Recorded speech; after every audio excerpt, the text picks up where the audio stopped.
The IATF has submitted its recommendation on the quarantine restrictions after July 15.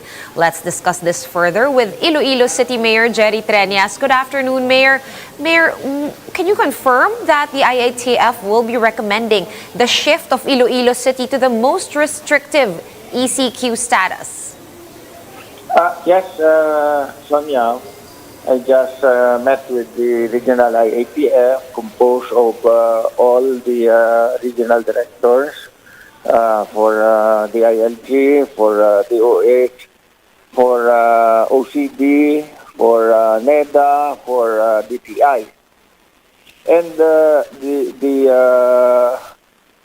common denominator is that everyone is in agreement with all the LCEs. All the LCEs will be making an appeal. So when you talk about Region 6, there are 6 provinces, 4 in Panay, 1 in Guimaras, and another one in Negros, no? And 2 highly urbanized cities. So there will be 8 LGUs that will be asking for reconsideration, because the recommendation of the national IATF is to place Iloilo City, Iloilo Province under MECQ. That means that the whole province of Iloilo and the whole city of Iloilo will be placed on lockdown, the highest form of lockdown. All the businesses will be closed. There will be no public utility vehicles. Jeepney drivers will be out of job. Same with taxi drivers. Only the groceries and the drugstores and restaurants for takeout will be open. So a lot of people will be out of jobs. We talked also to the SWD and inquired whether they are prepared to give assistance.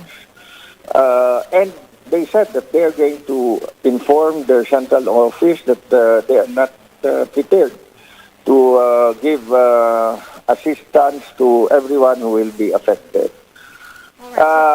We met with our RITF, Regional Interagency Task Force, and all the data was clarified. And it was very clear that while the hospital, the healthcare utilization rate in Iloilo City was up, 60% of the patients came from the other provinces, not from Iloilo City. And it is of no fault on the part of Iloilo City that the hospital beds for COVID were full, because 60% comes from the provinces. And we cannot stop any patient coming from the different provinces who will be coming here to Iloilo to go to the hospitals. Right, Mayor. Mayor, we understand the situation in the Visayas in general, at least in your region and nearby provinces, where you have other residents from other provinces going to seek medical treatment in Iloilo City. But for Iloilo City in itself, how bad are the cases there on the ground, just in Iloilo alone? The cases are going down. Okay. And shown by the records of DOH, the cases are really going down.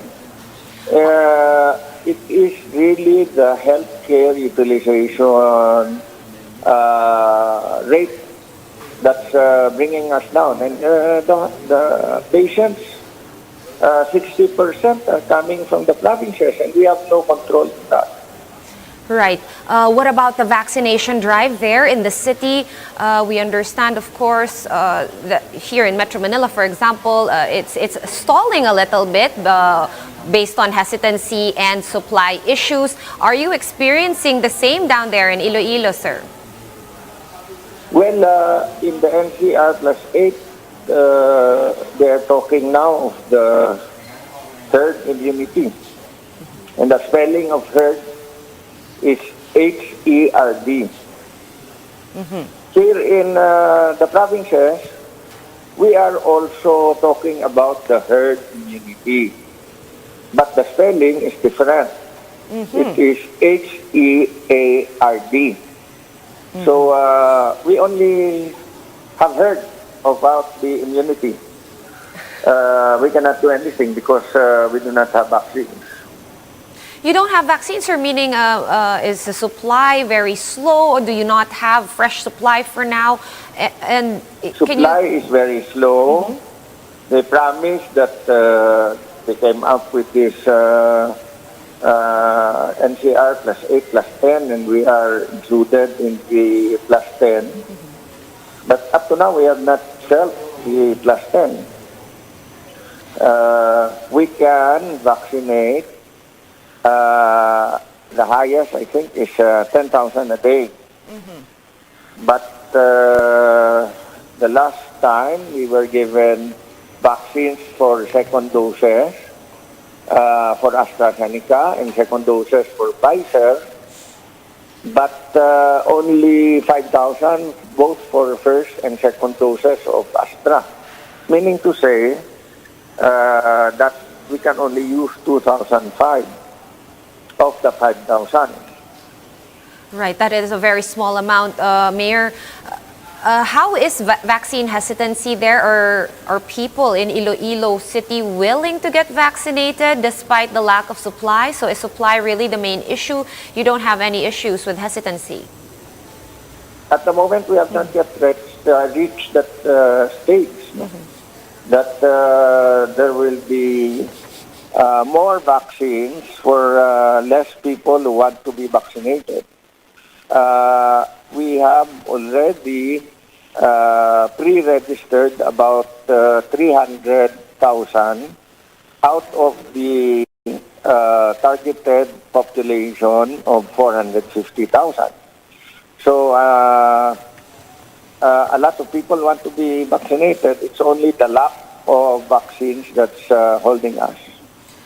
All right, noted on that. Mayor Jerry, thank you so much for your time and for giving us the situation from on the ground. That was Iloilo City Mayor Jerry Treñas on the phone. Thank you, Mayor.